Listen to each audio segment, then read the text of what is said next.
King Charles wrote a note and put it on top of Queen Elizabeth's coffin. What does it say? Watch here. Princess Charlotte taught Prince George royal decorum during Queen Elizabeth II's burial. The paper contained a heartfelt final message from King Charles to his late mother and former monarch. King Charles III is bidding his mother farewell. The handwritten message was hidden between the flowers that crowned Queen Elizabeth's coffin at her royal funeral at Westminster Abbey in London on Monday. The white card on royal letterhead said, "In loving and loyal memory, Charles R," as visible within the vibrant wreath, which contained flowers chosen by Charles from 3 royal homes. The king's new signature comes with his new position as sovereign. The R after his name stands for Rex, which means king in Latin, and is the monarch's traditional signature dating back to the 12th century.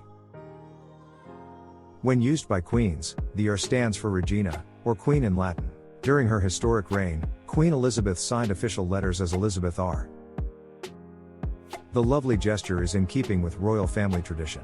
Similarly, at Prince Philip's funeral in April 2021, the Queen slipped a handwritten note amid the white flowers that adorned her husband's coffin. In a kind gesture, the monarch inscribed the card Lilibet, her childhood nickname. Philip is said to be the last person to address her by her childhood nickname. The palace refused to comment on the particular detail at the time because it was private.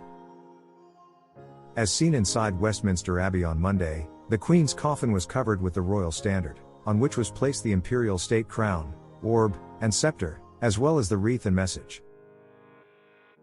The brilliant arrangement includes foliage cut from the gardens of Buckingham Palace, Clarence House, and Charles' country residence of Highgrove House, which was a touching touch.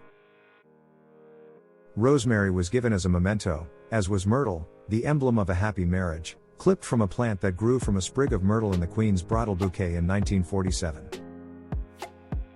Almost 75 years ago, the Queen walked down the same aisle at Westminster to marry Prince Philip. Garden roses, autumnal hydrangea, sedum, dahlias, and scabious in colors of gold, pink, and deep burgundy with touches of white to match the royal standard were also included in the arrangement. The wreath was built in a sustainable manner, in a nest of English moss and oak branches, without the use of floral foam, reflecting Charles' commitment to the environment. The funeral for Queen Elizabeth ended around noon local time. The coffin was then transferred from Westminster Abbey to the Royal Navy's State Gun Carriage for carriage to the Wellington Arch in Hyde Park. Her family will accompany her on the 112-mile journey, which will be accompanied by detachments of the Commonwealth Armed Forces. During the solemn march, the King's Troop fired cannons in Hyde Park, and Big Ben told. Can't get enough of People's Royals coverage? Sign up for our free Royals newsletter to stay up to date on Kate Middleton, Meghan Markle, and more. The coffin will be moved into the State Hearse at Wellington Arch, the original entrance to Buckingham Palace. The automobile will travel an hour west to Windsor Castle, where the Queen will be interred in St. George's Chapel.